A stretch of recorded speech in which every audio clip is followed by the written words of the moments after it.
പരിശുദ്ധമായ നബിദിനത്തിൽ സന്തോഷിച്ച ആളുകൾക്ക് മാത്രമുള്ളൊരു കാര്യമാണിത്. അന്നേ ദിവസം സന്തോഷിക്കാതെ ഞാൻ സന്തോഷിക്കൂല എന്ന് പറഞ്ഞ് നിൽക്കുന്നവർക്ക് ഇതുകൊണ്ടൊരു ഗുണം ഉണ്ടാവില്ല. മുത്തുനബിയുടെ മീലാദിൽ സന്തോഷിച്ച യഥാർത്ഥ മുഹിബ്ബീങ്ങൾ ഈ സൂറത്ത് മനസ്സറിഞ്ഞോതിയാൽ അള്ളാഹു നിങ്ങൾക്ക് സമ്പത്ത് തരും. ഉറപ്പാണ്. അള്ളാഹുവിൻ്റെ സ്വാലിഹീങ്ങൾ പഠിപ്പിക്കുന്നുണ്ട്. ഏതാണ് ആ സൂറത്ത്, എത്രയാണ് ഓതേണ്ടത്, എപ്പോഴാണ് ഓതേണ്ടത്, എങ്ങനെയാണ് ഓതേണ്ടത് പഠിച്ചാലോ? 11,000 രൂപ സമ്മാനം ലഭിക്കുന്ന ചോദ്യം വീഡിയോയിലുണ്ട്. മുഴുവനായി കാണുക, ഉത്തരം കമൻറ്റ് ചെയ്യുക, നാമുമായി ബന്ധപ്പെട്ടവർക്കൊക്കെ എത്തിച്ചു കൊടുക്കുക. അള്ളാഹു ഖൈറും ബറക്കത്തും നൽകി അനുഗ്രഹിക്കുമാറാകട്ടെ.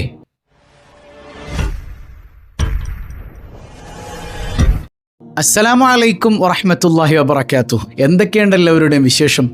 സന്തോഷമല്ലേ? എവിടെ പുഞ്ചിരിച്ചു കൊണ്ടൊരു ഹംദ് പറഞ്ഞ് അൽഹംദുലില്ലാഹി റബ്ബിൽ ആലമീൻ. മാഷാ അല്ലാഹ്, ഈ ഒരു ഹംദിൻ്റെ ബറക്കത്ത് കൊണ്ട് ഹൃദ്യമായൊരു പ്രഭാതവും അതിമനോഹരമായൊരു ദിവസവും സമ്മാനമായി തന്ന് കരുണക്കടലായ നാഥൻ നമ്മെ അനുഗ്രഹിക്കുമാറാകട്ടെ. ഹാപ്പിയല്ലേ എല്ലാവരും? ഹാപ്പി ആയിരിക്കണം കേട്ടോ. അങ്ങനെ നബിദിനമൊക്കെ കഴിഞ്ഞു, ഇനിയിപ്പോൾ മൗലിദൊക്കെ അങ്ങോട്ട് പൂട്ടി വെക്കുക, സ്വലാത്തൊക്കെ അങ്ങോട്ട് അടച്ചു പൂട്ടി വെക്കുക. അങ്ങനെയല്ല. ഇൻഷാ അല്ലാഹ് നമ്മൾ ഇന്നലെ പറഞ്ഞതുപോലെ സ്വലാത്ത് ഏറ്റവും കൂടുതൽ ചൊല്ലിയ ഒരാളെ നമ്മൾ തിരഞ്ഞെടുത്തിട്ട് എന്തായാലും റബീഉൽ അവ്വൽ ലാസ്റ്റ് ആകുമ്പോഴേക്കും ഒരു സമ്മാനം കൊടുക്കും. ഇപ്പോൾ തന്നെ നൽകിക്കഴിഞ്ഞാൽ പിന്നെ നിങ്ങൾ അതിൻ്റെ ഒരു ചൂടൊക്കെ അങ്ങോട്ട് പോകും ഇല്ലേ? ഇൻഷാ അല്ലാഹ് നമുക്ക് ലാസ്റ്റ് ആകുമ്പോഴത്തേക്ക് തരും. അതോടൊപ്പം തന്നെ നമ്മുടെ 11,000 രൂപ സമ്മാനം ആർക്കാണെന്നുള്ളതും കുറച്ച് ദിവസത്തിനകം പ്രഖ്യാപിക്കും. അള്ളാഹു അത് അർഹരിലേക്ക് എത്തിച്ചു കൊടുക്കട്ടെ. ഏതായാലും മീലാദുർ റസൂൽ നമ്മുടെ ഹൃദയത്തിൽ എപ്പോഴും ഇങ്ങനെ നിറഞ്ഞു നിൽക്കണം. മുത്തുനബിയുടെ ജന്മം, ആ ഹബീബായ സയ്യിദുനാ റസൂലുള്ളാഹി സ്വല്ലല്ലാഹു അലൈഹി വസല്ലം തങ്ങളുടെ മീലാദിൽ സന്തോഷിക്കുന്നത് ആരാ? മുത്തുനബിയോട് മഹബത്തുള്ളവരാണ് അല്ലേ? അങ്ങനെയല്ലേ? മുത്തുനബിയോട് മഹബത്തില്ലാത്തവർ എങ്ങനെയാണ് മുത്തുനബിയുടെ ജന്മത്തിൽ സന്തോഷിക്കുക? അപ്പോൾ മഹബത്തുള്ളവർ മാത്രം ഓതിയാൽ അതിൻ്റെ ഫലം ലഭിക്കുന്ന ഒരു സൂറത്ത് ഞാൻ പഠിപ്പിച്ചു തരാം. ഒരുപാട് ആളുകൾ ദുആ കൊണ്ട് വസിയത്ത് ചെയ്യുന്നുണ്ട്. ഉസ്താദേ, സാമ്പത്തിക പ്രയാസമാണ്, കുടുംബത്തിൽ ഛിദ്രതയാണ്, എപ്പോഴും അടിയും ഇടിയും വഴക്കുമാണ്, ഒരു സമാധാനമില്ല, കച്ചവടത്തിൽ ഒരു അഭിവൃദ്ധിയില്ല എന്നൊക്കെ പറഞ്ഞ ഒരുപാട് മനുഷ്യന്മാരുണ്ട് ഇല്ലേ? അപ്പോൾ അവർക്കൊക്കെ സന്തോഷം നൽകുന്ന ഒരു സൂറത്ത് നമുക്ക് പഠിക്കാം വേണ്ടേ? ഈ സൂറത്ത് മനസ്സറിഞ്ഞ് ഞാൻ ഈ പറയുന്നത് പോലെ നിങ്ങൾ ഓതിയാൽ ഉറപ്പാണ് നിങ്ങളുടെ സാമ്പത്തിക സ്ഥിതി മറിയും. അള്ളാഹു തൗഫീക്ക് നൽകട്ടെ. ഹബീബായ സയ്യിദുനാ റസൂലുള്ളാഹി സ്വല്ലല്ലാഹു അലൈഹി വസല്ലം തങ്ങളെ ശരിക്കും സന്തോഷിപ്പിച്ചൊരു സൂറത്താണിത് അല്ലേ? മുത്തുനബി തങ്ങൾക്ക് കുറേ നാളായിട്ട് വഹി ഇറങ്ങിയില്ല. വഹി വരാതിരുന്നപ്പോൾ ഈ മക്കത്തെ കുഫാറുകളൊക്കെ കളിയാക്കാൻ തുടങ്ങി. എന്തേ മുഹമ്മദേ, ഇപ്പോൾ വർഷവാനായിട്ടുള്ള വർത്താനമൊക്കെ നിന്നോ ഇല്ലേ? എന്തൊരു വേദനയായിരിക്കും അത് സല്ലല്ലാഹു അലൈഹി വസല്ലം. എൻ്റെ ഹബീബ് വല്ലാതെ വിഷമിച്ചിരുന്നപ്പോൾ ആ സമയത്ത് മുത്തുനബിയുടെ സങ്കടം തീർത്തു കൊടുത്തൊരു സൂറത്താണ്. അപ്പോൾ നിങ്ങൾ ചിന്തിച്ച് നോക്കിയാൽ, മുത്തുനബിയെ സ്നേഹിക്കുന്ന നമ്മളും ഈ സൂറത്ത് ഓതിക്കഴിഞ്ഞാൽ നമ്മുടെ സങ്കടം ആര് തീർത്തരും? അള്ളാഹു തീർത്തരും. മനസ്സിലാക്ക്, മുത്തുനബിയുടെ സങ്കടം തീർത്ത സൂറത്താണ്, മുത്തുനബിയുടെ സങ്കടം മാറ്റാൻ ഇറക്കിയ സൂറത്താണെന്നുള്ള ബോധ്യത്തിൽ നമ്മൾ മുത്തുനബിയെ സ്നേഹിച്ചുകൊണ്ട് ഇത് ഓതിയാൽ നമ്മുടെ സങ്കടം ആര് മാറ്റിത്തരും? അള്ളാഹു മാറ്റിത്തരും. ഏതാണ് ആ സൂറത്ത്? സൂറത്തുൽ ളുഹാ. ബിസ്മില്ലാഹിർ റഹ്മാനിർ റഹീം.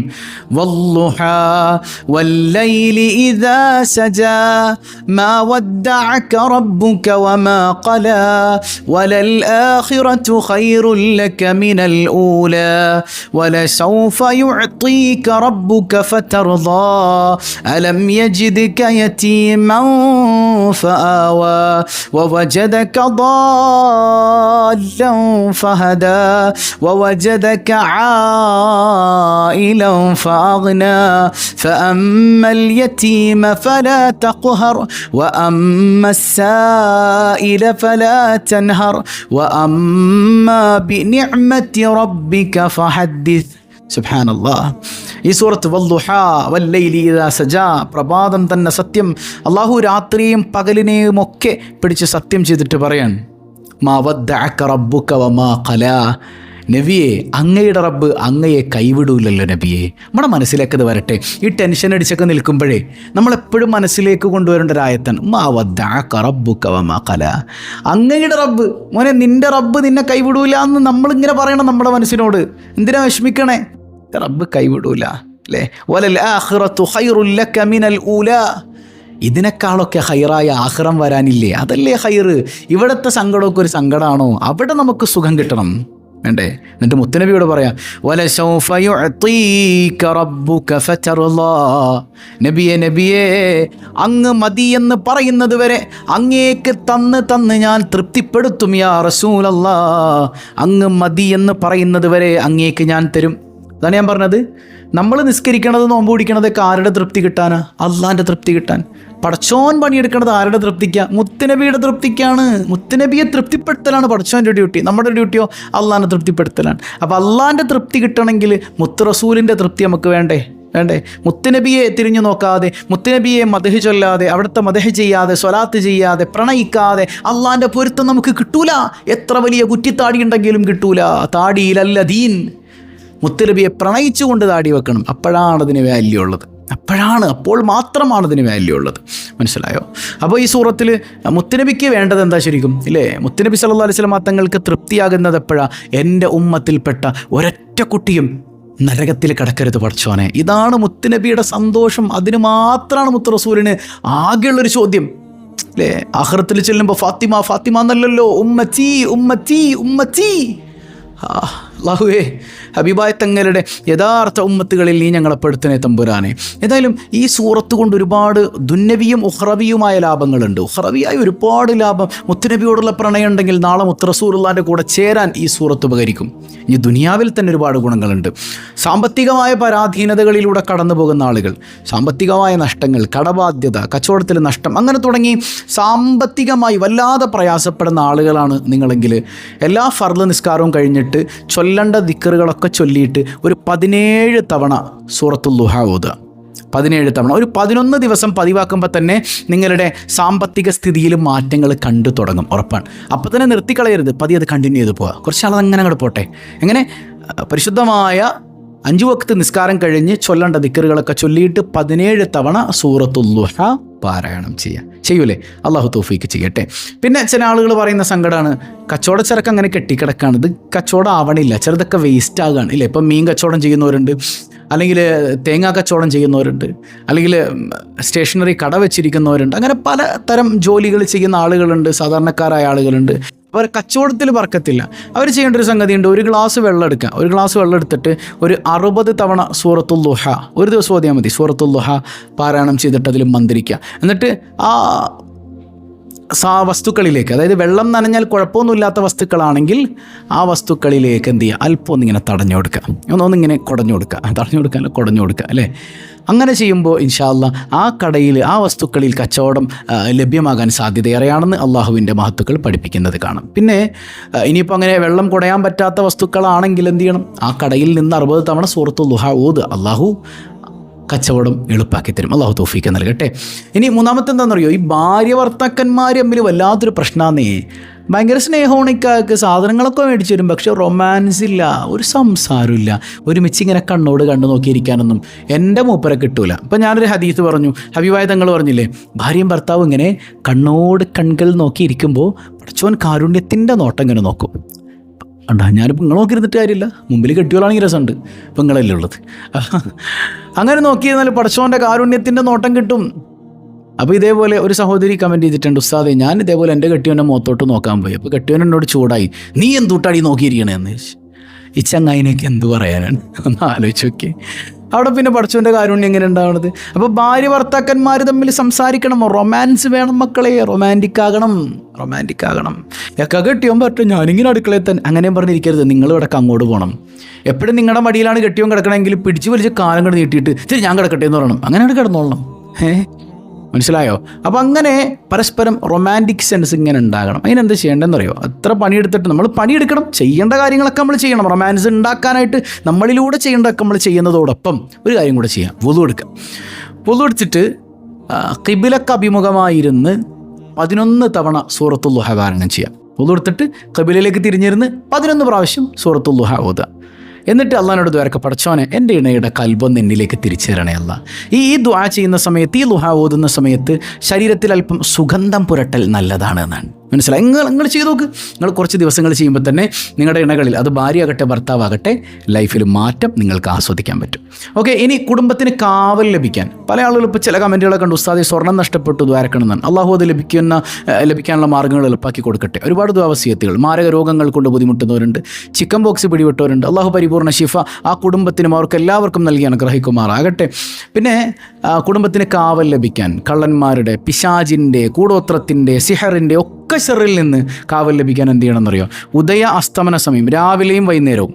ഇപ്പോൾ രാവിലെ സൂര്യൻ ഉദിക്കുന്ന സമയത്തും അസ്തമിക്കുന്ന സമയത്തും. ഇപ്പോൾ വീട് ഇവിടെ ഉണ്ട്, കെട്ടിയും ഗൾഫിലാണ്, അല്ലെങ്കിൽ കുടുംബസമേതം ഗൾഫിലാണ്, വീട്ടിലുമ്മായും വൈഫും മാത്രം ഒറ്റയ്ക്കുള്ളൂ. അങ്ങനെയൊക്കെ കുറേ സംഗതികൾ.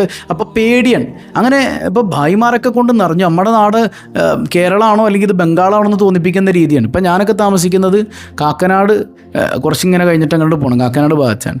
പഠിച്ചോൻ എന്തോരം ഭായിമാരാണെന്നറിയാം ഞങ്ങളുടെ നാട്ടിൽ. ചില സമയത്ത് ഈ ഞായറാഴ്ചയൊക്കെ വരുന്ന സമയത്ത് പഠിച്ചോനെ ബംഗാളി കൂടെയാണ് പോകണേന്ന് തോന്നും. മനുഷ്യന്മാർ ഈ മലയാളികളൊന്നും കാണൂല, അപ്പടി ബംഗാളികളായിരിക്കും. അങ്ങനെ ആയിപ്പോയി. അപ്പോൾ പൊതുവിൽ നമ്മുടെ മനസ്സിലൊരു പേടിയാണ്, പഠിച്ചോനെ എന്തെങ്കിലും ഇടങ്ങേറുണ്ടാവോ? ബംഗാളികളെല്ലാവരും മോശമല്ല, മലയാളികളെല്ലാവരും നല്ലവരുമല്ല. മനസ്സിലായോ? നമ്മൾ വിചാരിക്കുന്നത് ബംഗാളികളൊക്കെ മോശമാണ്, മലയാളികളൊക്കെ നല്ലവരാണ്. വെറുതെയാണ്. എല്ലാത്തിലും നല്ലവരും ചീത്തവരൊക്കെ ഉണ്ടാവും അല്ലേ? എന്നാലും നമ്മുടെ മനസ്സിൽ പേടിയുണ്ടെങ്കിൽ നിങ്ങൾ എന്ത് ചെയ്യണമെന്നറിയോ? രാവിലെയും വൈകുന്നേരവും 7 പ്രാവശ്യം സൂറത്തുൽ ദുഹ പതിവാക്കിക്കോ. അള്ളാഹു എല്ലാ അപകടങ്ങളിൽ നിന്നും കാവൽ നൽകി അനുഗ്രഹിക്കും. ഓക്കെ, ഇനി അവസാനത്തെ ജീവിതത്തിൽ ബറക്കത്തുണ്ടാകാൻ ഞാൻ പറഞ്ഞിട്ടുണ്ട് എപ്പോഴും, happiness is not pleasure, happiness is peace. ബറക്കത്ത് എന്ന് പറഞ്ഞാൽ ഒരുപാട് ഉണ്ടാകലൊന്നുമല്ല, ഇവിടെ ഉള്ളതിൽ സമാധാനം കിട്ടിയാൽ മതി. ഒരുപാട് ഇങ്ങനെ ഉണ്ട്, പക്ഷേ സന്തോഷമല്ല, ആ ജീവിതത്തിലൊരു രസമില്ല. അതിലെന്ത് കാര്യമുള്ളത്? ഉള്ളതിൽ സംതൃപ്തമായി ഹാപ്പിയായി ജീവിക്കാൻ പറ്റണ്ടേ? വേണ്ടേ? നിങ്ങൾ എന്ത് ചെയ്യണമെന്നറിയോ? ലുഹാ നിസ്കരിക്കണം ഡെയിലി. ലുഹാ നിസ്കരിച്ചിട്ട് ആ നിസ്കാരപ്പായിലിരുന്ന് 7 പ്രാവശ്യം സൂറത്തുൽ ലുഹാ പതിവാക്കുക. നിങ്ങളുടെ ജീവിതത്തിൽ ബറക്കത്ത് എവിടെ നിന്നൊക്കെയാണ് ഒഴുകി വരുന്നതെന്ന് നിങ്ങൾക്ക് തന്നെ മനസ്സിലാവില്ല. ഞാൻ പറഞ്ഞ ക്ലിയറായോ? ലുഹാ നിസ്കാരം കഴിഞ്ഞിട്ട് 7 തവണ നോദിക്കോ. നിങ്ങളുടെ ജീവിതത്തിൽ ബറക്കത്തുണ്ടാകും, ഉറപ്പാണ്. അപ്പോൾ ഈ പറഞ്ഞ അമലുകളൊക്കെ നിങ്ങളൊന്ന് ചെയ്തു നോക്കിയേ, സമ്പത്ത് നിങ്ങളെ തേടി വരും. അള്ളാഹു തൗഫീഖ് ചെയ്യട്ടെ. ഒന്ന് ചൊല്ലിക്കേ,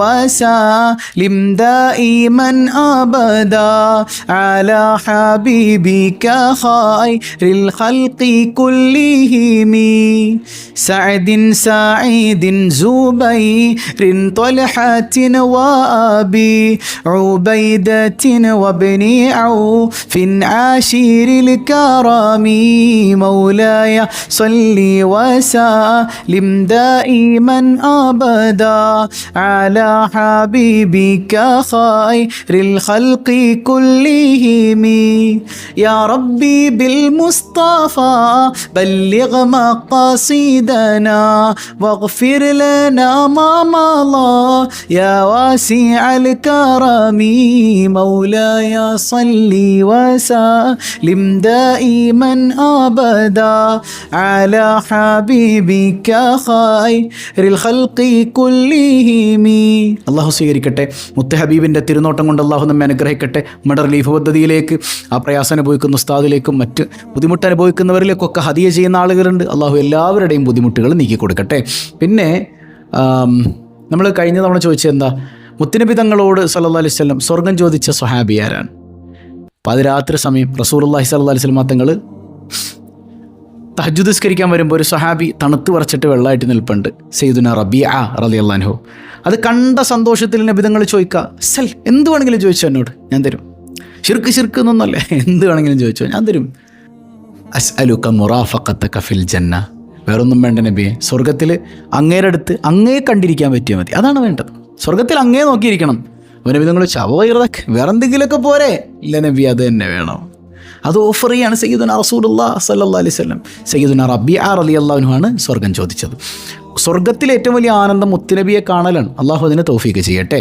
അപ്പോൾ ഇന്നത്തെ സിമ്പിളായൊരു ചോദ്യം, നബി സല്ലല്ലാഹു അലൈഹി വസല്ലം തങ്ങളുടെ പരിശുദ്ധമായ മുടിയിൽ നിന്ന് ഒരു മുടിക്കഷ്ണം തൊപ്പിയിൽ തുന്നിച്ചേർത്തൊരു സ്വഹാബിയുണ്ട്. അപ്പം അദ്ദേഹം പറയുന്നുണ്ട്, നബിയുടെ മുടി എൻ്റെ തൊപ്പിയിലുണ്ടായിരുന്നത് കൊണ്ടാണ് ഞാൻ എല്ലാ യുദ്ധത്തിലും ജയിച്ചത്. ആ തൊപ്പിയിൽ ആ മുടിയുള്ളത് എൻ്റെ വിജയത്തിൻ്റെ കാരണമായി തീർന്നു എന്നാണ്. ഏതാണ് ആ സ്വഹാബി? കമൻറ്റ് ചെയ്യുക. അല്ലാഹു ബർക്കത്ത് ചെയ്യട്ടെ. പതിവായി ചൊല്ലുന്ന ദിക്ർ സുബ്ഹാനല്ലാഹി വബിഹംദിഹി عدد خلقه ورضا نفسه وزنة عرشه ومداد كلماته سبحان الله وبحمده عدد خلقه ورضا نفسه وزنة عرشه ومداد كلماته سبحان الله وبحمده عدد خلقه ورضا نفسه وزنة عرشه ومداد كلماته الحمد لله رب العالمين اللهم صل على سيدنا محمد وعلى آل سيدنا ومولانا محمد അർഹമുറാഹിമായ കരുണക്കടലായ റബ്ബേ, ഈ സദസ്സ് നീ സ്വീകരിക്കണേ അല്ലാ, നീ ഫായിബാക്കല്ലേ അല്ലാ, നീ തടഞ്ഞാൽ ഞങ്ങൾക്ക് പോകാനൊരിടമില്ല അല്ലാ യാ റബ്ബന. മുത്ത് ഹബീബ് സല്ലല്ലാഹു അലൈഹി വസല്ലം തങ്ങളുടെ ജന്മം കൊണ്ട് അനുഗ്രഹീതമായ ഈ മാസത്തിലെ ഞങ്ങളുടെ ഓരോരോ മജ്ലിസും മുത്തുനബി കണ്ട് സന്തോഷിക്കുന്ന രീതിയിലാക്കണേ അല്ലാ. ഒരുപാട് പ്രയാസങ്ങളുണ്ട്, മാറ്റിത്തരണേ അല്ലാ. അസുഖങ്ങളുള്ളവരുണ്ട്, ശിഫ നൽകണേ അല്ലാ. കുടുംബത്തിൽ, മക്കളിൽ, ഇണകളിൽ സന്തോഷം നൽകണേ അല്ലാ. മക്കളില്ലാത്തവർക്ക് സന്താനങ്ങളെ കൊടുക്കണേ അല്ലാ. ഗർഭിണികളുണ്ട്, വീടില്ലാത്തവരുണ്ട്, എല്ലാവർക്കും നീ കാര്യങ്ങൾ എളുപ്പമാക്കി കൊടുക്കണേ അല്ലാ. ഞങ്ങളിൽ നിന്ന് മരണപ്പെട്ടവർക്ക് മഗ്ഫിറത്ത് നൽകണേ അല്ലാ. എപ്പോഴാണ് ഞങ്ങൾ മരിക്കുന്നതെന്നറിയില്ല റബ്ബേ, ഈമാൻ സലാമത്താക്കണേ അല്ലാ. ഞങ്ങളെല്ലാവരെയും ഹബീബായ സല്ലല്ലാഹു അലൈഹി വസല്ലം തങ്ങളോടൊപ്പം പ്രത്യേകിച്ച് സ്വബാഹുൽ ഖൈർ കുടുംബത്തെ നീ ഒരുമിപ്പിക്കണേ അല്ലാ. ബിഹഖി സ്വല്ലല്ലാഹു അലാ മുഹമ്മദ് സ്വല്ലല്ലാഹു അലൈഹി വസല്ലം സ്വല്ലല്ലാഹു അലാ മുഹമ്മദ് സ്വല്ലല്ലാഹു അലൈഹി വസല്ലം അല്ലാഹുമ്മ സ്വല്ലി അലാ മുഹമ്മദ് യാ റബ്ബി സ്വല്ലി അലൈഹി വസല്ലം. വസ്സലാമു അലൈക്കും വറഹ്മത്തുള്ളാഹി വബറകാതുഹു.